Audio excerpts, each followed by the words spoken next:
हम सब ये जानते हैं कि नोट सरकारी प्रिंटिंग प्रेसों में छपते हैं, लेकिन कितने नोट छापने हैं ये तय कैसे होता है? क्या इसके लिए कोई नियम है, कोई फॉर्मूला है? आखिर कौन तय करता है कि कितने नोट छापने?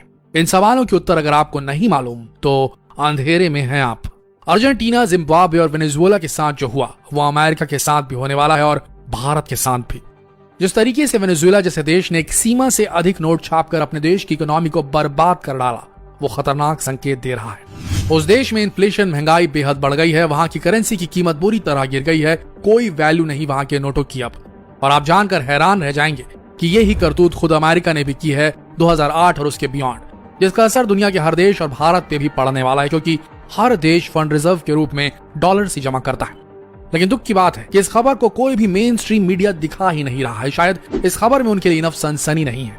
कितनी बड़ी आयरनी है, विडंबना है। जिन रुपयों को कमाने के लिए हम अपनी जिंदगी के एक बड़े हिस्से को दांव पे लगा देते हैं, हमें मालूम ही नहीं कि ये पूरा मॉनेटरी सिस्टम, पैसों का ये पूरा कारोबार कितने रिस्क में, खतरे की सीमा के बेहद ऊपर काम कर रहा है। ये बेहद गहरी बात है दोस्तों, और इसे समझने के लिए हमें मॉनेटरी सिस्टम को समझना पड़ेगा ताकि इस बेहद बड़े लूप होल का पर्दाफाश हो सके, जिसकी एवज में सरकारें और सेंट्रल बैंक्स देश की जनता को अंधेरे में रख रहे हैं। आज से सैकड़ों साल पहले जब इंसानों ने चीजों को खरीदना बेचना शुरू किया तो पैसों की जगह चीजों की अदला बदली हुआ करती थी। बार्टर सिस्टम, कमोडिटी के बदले कमोडिटी, चावल के बदले शहद। उसके बाद ट्रेडिंग सिस्टम और ज्यादा एडवांस हुआ। चीजों को खरीदने के लिए मेटल्स इस्तेमाल किए जाने लगे, कॉपर, सिल्वर, गोल्ड। अलग अलग कालखंडों में अलग अलग चीजों को पैसों की तरह इस्तेमाल किया गया। फिर आया वो वक्त जब राजा महाराजों और दुनिया भर की रियासतों ने तय किया खुद के सिक्कों का चलन चलाना। उन सिक्कों की एक खासियत हुआ करती थी कि एक सिक्का अगर सोने का है तो उसकी वैल्यू उतनी ही होती थी जितना सोना उसमें इस्तेमाल किया जाता। यानी कि 100 के सिक्के में 100 रुपए का सोना हुआ करता था, एग्जाम्पल के रूप में। लेकिन फिर शुरू हुआ पावर का खेल। राजा महाराजा जानते थे कि उनके पास सोना सीमित है। अगर सोने का कोई भंडार मिल जाता या युद्ध में लूटा हुआ सोना मिल जाता तब तक सब कुछ ठीक चलता, लेकिन अगर ऐसा नहीं होता तो सिक्कों की कमी हो जाती। इसलिए राजों महाराजों ने शुरू की मिलावट। सिक्के पे 100 रुपए लिखे होते लेकिन सोना 50 रुपए का होता, एग्जाम्पल के लिए। ये बैड मनी थी, और जब बैड मनी सिस्टम में आ जाती है तो ये गुड मनी को सिस्टम से बाहर कर देती है। ये ग्रिशम्स लॉ ने पहले ही बता दिया है। और ये सिस्टम भी कोलैप्स हो गया क्योंकि लोगों का बिलीफ इशूइंग अथॉरिटी यानी कि राजा महाराजाओं से उड़ गया था। और फिर आई आज की करेंसी, मॉडर्न मनी। हर देश अपने नोट, अपनी करेंसी छापने लगा। यह मॉनेटरी सिस्टम स्टेबल था, इजी टू यूज था और सही चल रहा था। उस वक्त नोट छापने का एक कॉमन रूल हुआ करता था जो हर डेवलप्ड कंट्री और डेवलपिंग कंट्री इस्तेमाल करती थी। नोट उतने ही छापे जाते जितनी ट्रेजरी में सोना होता। एग्जाम्पल के लिए अगर किसी सरकार के पास 1 टन सोना होता तो सिर्फ 1 टन सोने की वैल्यू के जितने नोट करेंसी छाप सकती थी, उससे ज्यादा नहीं। इस मॉनेटरी सिस्टम में करेंसी कन्वर्टेबल थी। भारत समेत अमेरिका जैसे हर बड़े देश में यही सिस्टम चलता था। लेकिन फिर आया अमेरिकी राष्ट्रपति रिचर्ड निक्सन का 1971 वाला बड़ा फैसला, जिसने कन्वर्टेबल मनी को नॉन कन्वर्टेबल कर दिया। यानी कि अब अमेरिकी सरकार को अपने फेडरल रिजर्व्स में नोटों के बराबर का सोना रखने की बाध्यता खत्म कर दी गई। यानी सोना चाहे कितना भी हो सरकार की ट्रेजरी में, लेकिन सरकार और सेंट्रल बैंक अथॉरिटी, अमेरिका के केस में फेडरल रिजर्व, ये जितनी मर्जी चाहे नोट छाप सकते थे। अब डॉलर की वैल्यू सोने से कनेक्टेड नहीं थी। अमेरिकन मॉनेटरी सिस्टम अब फ्लोटिंग सिस्टम बन चुका था। और धीरे धीरे अमेरिका की देखा देखी, और चूंकि डॉलर को स्टैंडर्ड माना जाता था और दुनिया के बाकी देश भी डॉलर को एक्सचेंज रेट का मानक मानते थे, इसलिए सारे देश देर सवेर इसी फ्लोटिंग मॉनेटरी सिस्टम के अधीन आ गए। भारत ने सिस्टम को 1993 में अपना लिया। अब इस नए मॉडर्न मॉनेटरी सिस्टम में नोट छापने की कोई सीमा किसी नियम से बंधी हुई नहीं थी। सरकारें और सेंट्रल बैंक अथॉरिटीज चाहती तो जितने मर्जी चाहे नोट छाप सकती थी। लेकिन मनी की एक प्रैक्टिकल परिभाषा है, इट शुड बी स्कार्स। पैसे हमेशा कम होने चाहिए, नहीं तो कोई मेहनत नहीं करेगा। आपने वो कहावत तो सुनी होगी, पैसे पेड़ पर नहीं उगते। फर्ज कीजिए अगर पैसे जरूरत से ज्यादा छाप दिए जाए तो पैसे फिर सभी के पास होंगे तो कोई काम क्यों करेगा? अगर पैसों का पेड़ उगाए तो किसान खेत में मेहनत कर अनाज क्यों उगाएगा? वो तो पैसे उगाएगा।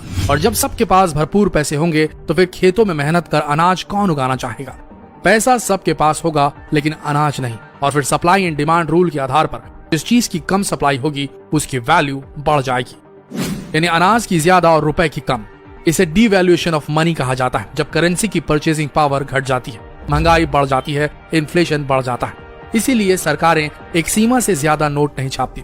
और जिन देशों ने, जिन सरकारों ने ऐसा किया, उनकी करेंसी का आज कोई मोल नहीं। और साथ ही उन देशों में महंगाई ऊंचाई की हर सीमा पार कर चुकी है। एग्जाम्पल के लिए वेनेजुएला, अर्जेंटीना और जिम्बाब्वे, जहां के नोटों की लोग टोपियां बना रहे हैं, उन पर पेंटिंग कर रहे हैं क्योंकि करेंसी का कोई मोल ही नहीं रहा। इसलिए कितनी करेंसी छापनी होगी एक देश के लिए उस देश की सरकार नहीं बल्कि सेंट्रल बैंक अथॉरिटीज तय करती।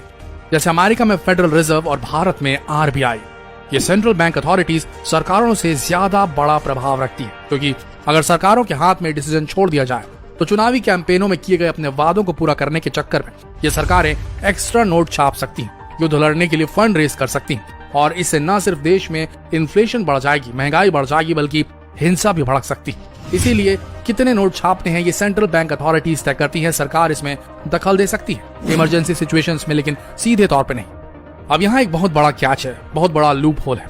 जापान के सेंट्रल बैंक ने 1998 में एक अलग ही नियम डिवाइस किया, क्वांटिटेटिव ईजिंग, यानी कि देश में अगर मंदी हो तो सरकारें सेंट्रल बैंक अथॉरिटी के साथ मिलकर एक्स्ट्रा करेंसी छाप सकती हैं और इस पैसे को मार्केट में लोन के रूप में अवेलेबल कराया जा सकता है, जिससे इकोनॉमी में फिर से जान फूकी जा सके और रिसेशन, मंदी से उबरने में हेल्प मिले। ऐसा जापान में हो भी चुका है। लेकिन क्वांटिटेटिव ईजिंग का एक बड़ा एग्जाम्पल 2008 में देखा गया, जिसका दुष्परिणाम हम आज तक भोगते आ रहे हैं। 2008 में आए ग्लोबल रिसेशन ने दुनिया की अर्थव्यवस्था की कमर तोड़ दी। अमेरिका ने भी घुटने टेक दिए, कई उद्योग बंद हो गए, करोड़ों लोगों की नौकरियां चली गई। उस वक्त अमेरिकी सरकार ने इतिहास की सबसे बड़ी क्वांटिटेटिव ईजिंग का नमूना पेश किया। $700 बिलियन की नई करेंसी छापी गई और उसे लोन पे देने के लिए अवेलेबल करा दिया गया। ये डॉलर की डिवैल्यूएशन की ओर पहला कदम था दोस्तों, लेकिन उन $700 बिलियन से ऐसा माहौल बना कि मंदी के दिनों में भी स्टॉक मार्केट ऊंचाइयां छूने लगा। लेकिन ये $700 बिलियन वो रकम थी जो एग्जिस्ट ही नहीं करती थी, ये जस्ट प्रिंट की गई थी। कायदे से ये रियल मनी नहीं थी। आशा ये की जा रही थी कि इन $700 बिलियन से इकोनॉमी को बूस्ट मिलेगा, लेकिन ऑलरेडी डूब चुके उद्योगों और कंपनीज को सिर्फ पैसों के सहारे नहीं उठाया जा सकता। वो 2008 था और आज 2020। तब से अब तक कई साइकिल्स इस क्वांटिटेटिव ईजिंग के चल चुके हैं और चल रहे हैं अमेरिका में, और इसका असर पूरी दुनिया पर पड़ता है, क्योंकि ये डॉलर एक्सचेंज करेंसी है दुनिया के लगभग हर देश के लिए। ये कितना खतरनाक है ये हम आपको बताते हैं। अमेरिका वही कर रहा है जो वेनेजुएला ने किया, बस अपनी स्ट्रॉन्ग फाइनेंशियल कंडीशन की वजह से। असर उन्हें कुछ देर बाद समझ आएगा, और ऐसा ही भारत में भी हो रहा है। अगर ना हो रहा होता तो इन्फ्लेशन, महंगाई साल दर साल नहीं बढ़ती। महंगाई बढ़ रही है, इसका मतलब रुपयों की परचेसिंग पावर कम हो रही और इन्फ्लेशन बढ़ रही है। आपको वो राजा महाराजा के सिक्कों वाली बात तो याद है ना, जहाँ 100 रुपए के गोल्ड कॉइन में 100 रुपए की जगह 50 रुपए का गोल्ड डाला जाने लगा था। मंदी से उबरने के लिए छापे जाने वाले नए नोट भी उसी 100 रुपए के सिक्कों के समान माने जा सकते हैं, जिसमें गोल्ड सिर्फ 50 रुपए का है। और अब हम उस एरा में आ चुके हैं जहां मॉडर्न मॉनेटरी सिस्टम फेल होने की कगार पर है, और 2008 में पड़ी वैश्विक मंदी से शायद पहले ही विश्व की अर्थव्यवस्था लाइफ सपोर्ट पर चली गई, जो 2020 में और ज्यादा दयनीय हो चुकी है। जानकारों का मानना है कि आने वाले कुछ दशकों में ये पूरा करेंसी वाला मॉनेटरी सिस्टम फेल हो जाएगा। डॉलर बुरी तरह लुढ़क सकता है और रुपया औंधे मुंह गिर सकता है, महंगाई आसमान छू सकती है। तो आखिर इसका उपाय क्या है? इकोनॉमिस्ट की माने तो crypto currency modern monetary system को क्रैश करने से बचा सकती है। ड्यूश बैंक, दुनिया की एक रेप्यूटेड नामी गिरामी फाइनेंशियल कंपनी का कहना है कि आने वाले दशक में करंट मॉनेटरी सिस्टम में मौजूद करेंसी को क्रिप्टो करेंसी पूरी तरीके से रिप्लेस कर देगी। क्रिप्टो करेंसी ही वो आखिरी चीज है जो विश्व की अर्थव्यवस्था को बचा सकती है। हम बताते हैं क्यों। Crypto currency digital virtual form of money. खासियत यह है कि करेंसी मिलिट्री लेवल इंक्रिप्शन से एनकोडेड होती है, जिसे क्रिप्टोग्राफी कहा जाता है। इसलिए क्रिप्टो करेंसी को ना तो डुप्लीकेट किया जा सकता है और ना ही इसे डबल यूज किया जा सकता है, यानी कि गवर्नमेंट अगर चाहे तो भी नई करेंसी नहीं छाप सकती। इसीलिए इन्फ्लेशन यानी कि महंगाई पे रोक लगाई जा सकती है। साथ ही आप ये नहीं जान सकते कि एक नोट जो करेंसी होती है जो हम इस्तेमाल करते हैं वो किन किन हाथों से गुजर के आया है, या हम ये भी नहीं जान सकते जो डिजिटल मनी आजकल हम ऑनलाइन ट्रांजैक्शन के लिए यूज करते हैं उसकी ट्रांजैक्शन हिस्ट्री को भी हम ट्रैक नहीं कर सकते। लेकिन क्रिप्टो करेंसी की एक एक ट्रांजैक्शन हिस्ट्री सेव होती है, तो इसके ट्रांजैक्शन हिस्ट्री को फोर्ज करना, फेक करना इम्पॉसिबल हो जाता है। क्रिप्टो करेंसी ब्लॉकचेन टेक्नोलॉजी से बनी वो करेंसी है जो ये सुनिश्चित कर सकती है कि विश्व की अर्थव्यवस्था फाइनली गवर्नमेंट और सेंट्रल बैंक अथॉरिटीज के प्रभाव से पूरी तरह इंडिपेंडेंट हो जाए। और ये आम लोगों के लिए बेहद बड़ी खुशखबरी होगी दोस्तों। क्रिप्टो करेंसी ही भविष्य है और हाल ही में इस पे लगा बैन हट चुका है भारत में भी। अब क्रिप्टो करेंसी और उसकी ट्रेडिंग लीगल है। आने वाला समय क्रिप्टो करेंसी का ही होने वाला है, और क्रिप्टो करेंसी ही वो करेंसी है जो जब यूज आएगी तो गरीब भी अमीर होने का सपना देख पाएगा। ये कैसे होगा, इस पे एक डिटेल्ड वीडियो हम फिर बनाएंगे। लेकिन अभी क्रिप्टो करेंसी की एक मेजर करेंसी बिटकॉइन अपने ऑल टाइम हाई को छू रहा है। एक बिटकॉइन की वैल्यू $24,000 से भी ऊपर जा चुकी है। याद रखिए, क्रिप्टो करेंसी की सप्लाई आज कम है और डिमांड में बढ़त देखी जा रही है। तो इन्वेस्टमेंट के लिए क्रिप्टो करेंसी एक बेहतरीन ऑप्शन है इन्वेस्टर्स के लिए और आम जनता के लिए भी।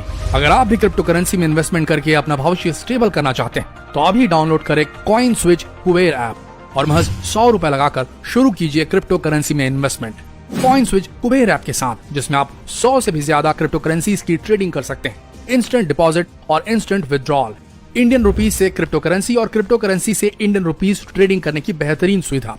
कॉइन स्विच आपको देगा मार्केट का बेस्ट रेट, बेहतरीन कस्टमर सपोर्ट और बेहद आसान स्मार्ट सुपरफास्ट केवाईसी सिस्टम। तो अगर आप स्टेबल फ्यूचर के लिए इन्वेस्ट करना चाहते हैं तो इन्वेस्ट कीजिए क्रिप्टो करेंसी में सिर्फ कॉइन स्विच कुबेर ऐप के माध्यम से। अभी क्लिक कीजिए डिस्क्रिप्शन में दिए लिंक पर और डाउनलोड करें coin switch crypto investment app. धन्यवाद।